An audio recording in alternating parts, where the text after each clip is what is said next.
বলা হয়, 1000 বছর আগে শ্রীকৃষ্ণ গড়ে তুলেছিলেন এক অলৌকিক শহর, নাম দ্বারকা। সোনার প্রাসাদ, শান্তিতে ভরা রাজ্য, যেন স্বর্গ নেমে এসেছিল মর্তে।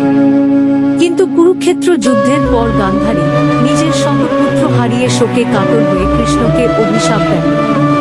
যেভাবে আমার বংশ ধ্বংস হয়েছে, তেমনি তোমার যদুবংশ ধ্বংস হবে, আর তোমার শহর ডুবে যাবে সমুদ্রের তলায়।